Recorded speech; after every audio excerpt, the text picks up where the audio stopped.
Hello students, welcome to Life Processes Part 4. Now onwards we will discuss the process of transportation in detail. Starting with the discussion regarding the process of transportation. The process of transportation can be defined as the movement of any substance from one place to another. So in general, whatever the substance or the particle that is moving from one place to another is known as transportation. Now in case of living organism, usually the water and different nutrients, these are required for different metabolic activities of the cell. So these are to be transported in animals as well as plants. Similarly, the waste material, it is also to be transported, or it also should be carried to the appropriate site of excretion. Now overall, in case of animals as well as plants, there are different systems that carry out overall process of transportation. Now in human beings, the transport of oxygen, carbon dioxide, food and the waste material is the function of one system that is known as circulatory system. So overall, the circulation of these products is included in the process of transportation. Now in case of human beings, this circulatory system includes three major components, namely heart, blood and blood vessels. Now you all know that this blood consists of a liquid portion that is known as plasma. This plasma, it transports different components such as carbon dioxide, then food, as well as the nitrogenous waste product.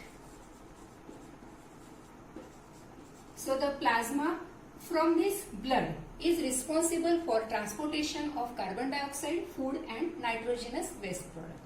Now in case of blood or in the blood, RBCs are present. Now as you know that these RBCs consist of specific respiratory pigment known as hemoglobin. Now this hemoglobin is having high affinity towards the oxygen. So obviously RBCs transport oxygen. Now along with this, other material or other substances are also transported via blood, that includes salts also. In human beings, transportation requires mainly three components. Firstly, a pumping organ, so that it will push the blood all around the body. Then second one is the network system or the network of tubes. This will reach to the each and every cell or tissue of the body. And the third one is that to check whether this system is properly working or not. So whatever the damage that may occur in this system, that is to be repaired. So overall, the circulatory system that is involved in the transportation, it consists of this pumping organ, that is the heart. Then the network of tubes that include the different veins, arteries and capillaries. So this network of tubes, it consists of veins, arteries and the capillaries. While this repair mechanism or damage is repaired, or if there is certain leakage, that is repaired by the platelets that are present in the blood. Starting with the first, that is heart. Now heart is a muscular organ, so it is a pumping organ and a major component of the circulatory system and having the key role in the process of transportation. Now when we say that blood, it transports both, that is oxygen as well as carbon dioxide. So the blood may be either oxygen rich blood or it may be deoxygenated blood or blood containing carbon dioxide. Now to avoid the mixing of oxygenated and deoxygenated blood, heart is having separate compartments. So the purpose of presence of different compartments in the heart is that whenever the blood is pumped in the heart or from the heart, the blood may be either oxygenated, that is rich in oxygen, or it may be deoxygenated, that means it consists of carbon dioxide. So in order to avoid the mixing of blood, the compartments are present. Now the heart may have either 4, 3 or 2 different compartments. Now in case of human beings, there are 4 compartments, while in case of reptiles or amphibians, there are 3 compartments in the heart, and in case of fish, the heart is having only 2 compartments. So in that case, either the mixing of this oxygenated and deoxygenated blood is allowed or it may be tolerated. But in case of human being, these 4 compartments are there to avoid the mixing. Now what happens? The carbon dioxide rich blood, it reaches lungs or it is carried to the lungs. Now in these lungs, the carbon dioxide is removed from the blood. Now this oxygenated blood, that means here the blood will be consisting of oxygen.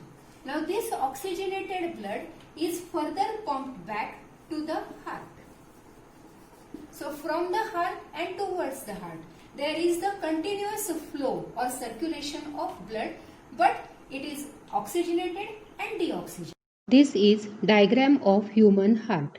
In this diagram, we can clearly see 4 different compartments. On the left side, there are 2 compartments, that is left atrium and the left ventricle. Now these compartments are utilized for the circulation or pumping of oxygen-rich blood coming from the lungs, and it is given up to the different body parts. While the right compartments, that is right atrium and the right ventricle, is involved in the circulation of deoxygenated blood. Thus, in human heart, there are 4 different compartments, and the subsequent contraction and relaxation of these compartments regulate the proper circulation of both, that is oxygenated blood and deoxygenated blood, towards the heart and from the heart. Now this overall circulation of blood occurs in a very systematic manner, and we will see it step by step. Now when the oxygen rich blood from the lungs comes to the upper part, that is the left atrium of the heart. So at the left part of the heart, that is the left atrium. Now this compartment is a thin walled upper chamber.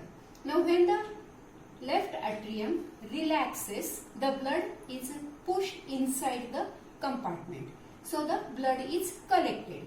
Then it contracts, and the contraction of this left atrium leads to the expansion of subsequent left compartment, that is left ventricle. So initially the relaxation of left atrium followed by its contraction, then it is followed by further expansion of left ventricle. Now this leads to the intake, or the blood is transferred to this left ventricle. Then it is followed by the contraction of left ventricle, so that the blood is pumped out to the body. So there is alternate relaxation and contraction of left atrium first, followed by expansion and contraction of left ventricle. So the oxygen rich blood coming from lungs is then pumped out to the body. Now similarly, the deoxygenated blood, it comes from body to the upper chamber on the right side of the heart. This upper chamber is the right atrium. Now the blood comes within that compartment when it expands. So initial step is the expansion of right atrium, followed by its contraction. Now it is leading to the further dilation or expansion of subsequent component or compartment, that is right ventricle. Now this expansion of right ventricle, it pumps the blood to the lungs and then the oxygenation of the blood is carried out in the lungs. So here the expansion of right atrium followed by its contraction leading to the expansion of right ventricle and followed by the contraction of the right ventricle. So overall, the alternating contraction and relaxation cycle continues the circulation of oxygen-rich blood from lungs to the body parts and the circulation of deoxygenated blood coming from the body parts to the lungs. Now here, the left atrium and right atrium, now the blood is forcefully or pumped within that compartment. So these ventricles are having the thicker muscular walls, while the atria, these are not having the thicker walls. So the ventricles are having thicker muscular walls, while atria are not having thicker muscular walls. Now in here the valves are present so that they will ensure that there will not be the backward flow of the blood. Oxygen rich blood comes from the lungs. Now it reaches to the upper chamber of the heart, that is left atrium. Now this left atrium is a thin walled upper chamber. Now the blood comes within this chamber as it relaxes. So as a result of relaxation of left atrium, the blood is pumped inside it. Then it contracts. The left atrium then contracts and it leads to the expansion of subsequent compartment, that is left ventricle. Now the expansion of left ventricle is responsible because it will have the blood will be transferred to it.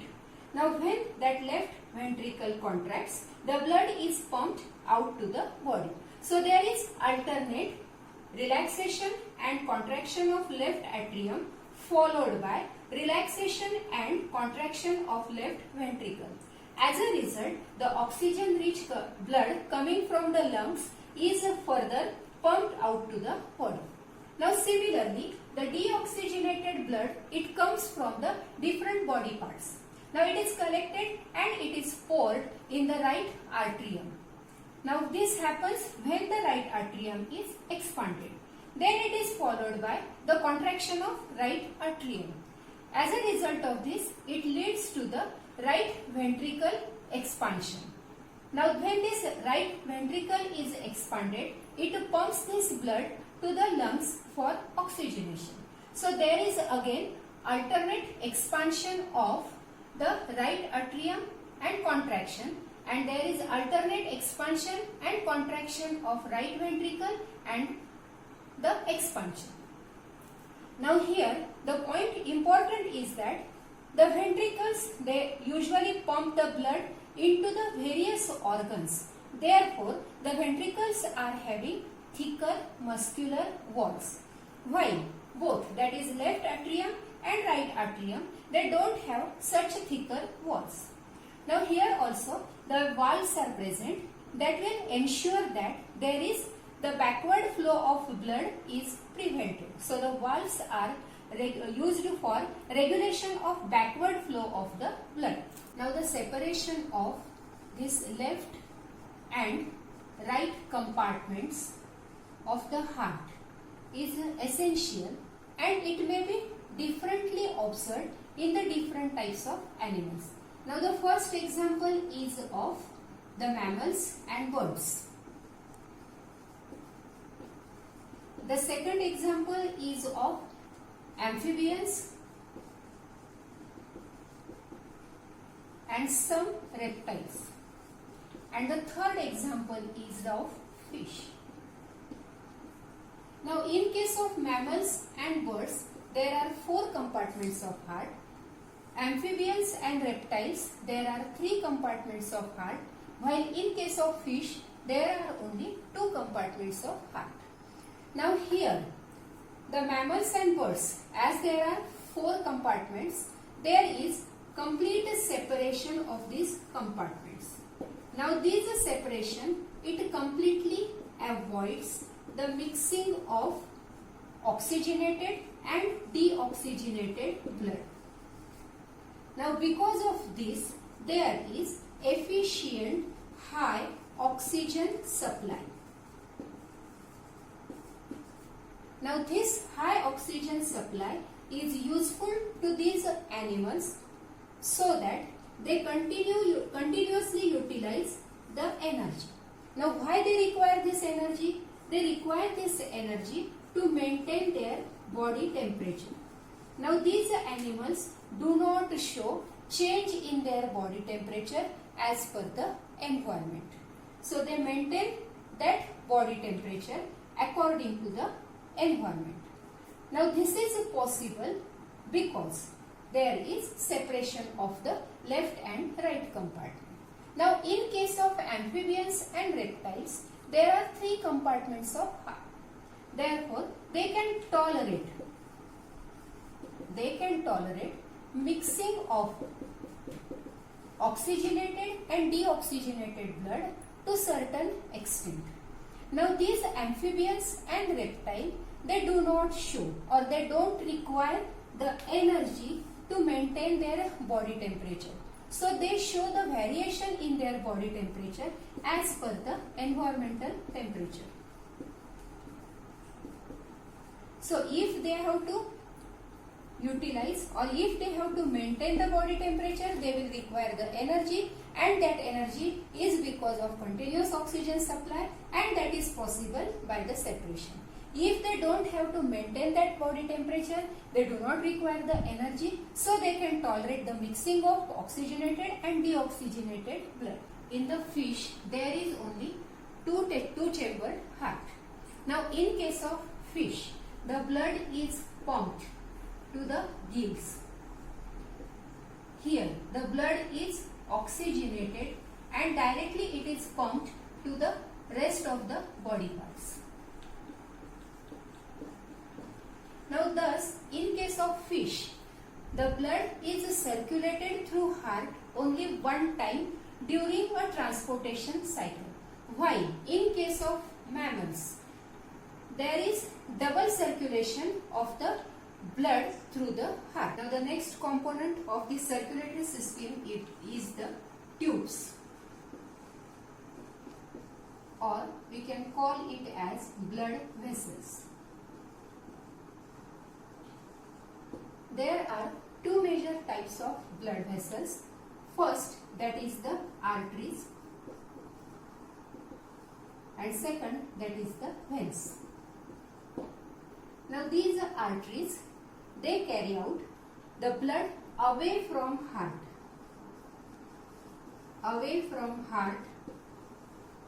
to different organs or tissues in the body. So the arteries, they are having the function of taking away the blood from heart and distributing it to the different organs of the body. Now while taking this blood from the heart, the blood is under high pressure. So to tolerate that pressure, the arteries are having elastic and thick walls. These are having elastic and thick walls. Now in case of veins, opposite to the function of arteries, the veins, they collect the blood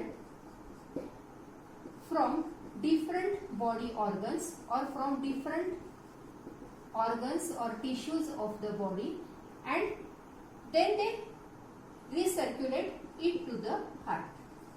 Now while carrying the blood towards the heart, there is no further any pressure on the blood. So the veins, they do not require the thick walls. But these are having the valves. Now these valves, they regulate the backward flow of the blood. So because of presence of valves in the veins, the blood backward flow is prevented. Now these arteries, when reach the organs or the specific tissue, they give rise to small and smaller capillaries or the vessels. So they give rise to number of smaller vessels. Now because of these smaller vessels, the blood is brought in contact with that of the surrounding material. So there is the exchange between the blood and the surrounding cell because of these smaller vessels. Now the smallest vessels are known as capillaries. Now these capillaries are having very thin walls, that is 1 cell thick. 1 cell thick walls are there. So through this wall, that is very thin wall, there is exchange of material from the blood in the capillaries to the surrounding cell. Capillaries join together and they form the veins. And the veins, they take the blood away from organs. Away from organs. Now if in overall network system leak is developed, what will happen? It will lead to the loss of blood from the system, as well as it will lead to the loss of pressure. So whenever the blood is being circulated, it is under continuous or a constant pressure. Now this loss of pressure will result in the reduction, or it will reduce the pumping capacity of that system. So for proper circulation or pumping of blood, this leak should be created, or this leak should be prevented naturally. For that purpose, the blood is having specific cells, that is platelets. Now the major role of these platelets is that they will seal or they will join these leaks, so that the loss of blood is prevented and the loss of pressure is also not occurring. Now these platelets, they also help in the clotting of the blood at the site of the injury. Another type of fluid that is involved in transportation is lymph, or it is also called as tissue fluid. Now this lymph or the tissue fluid is like the plasma, but it is colorless, or it is a white fluid. And the main thing is that it is having comparatively less proteins in it. Now the capillaries are having pores in their walls. Now through these pores, sometimes some part of plasma or some parts of proteins, blood cells, plasma, it escapes into the intercellular spaces. It escapes into the intercellular spaces and it forms the lymph. Now further, this lymph is drained into the lymphatic vessels.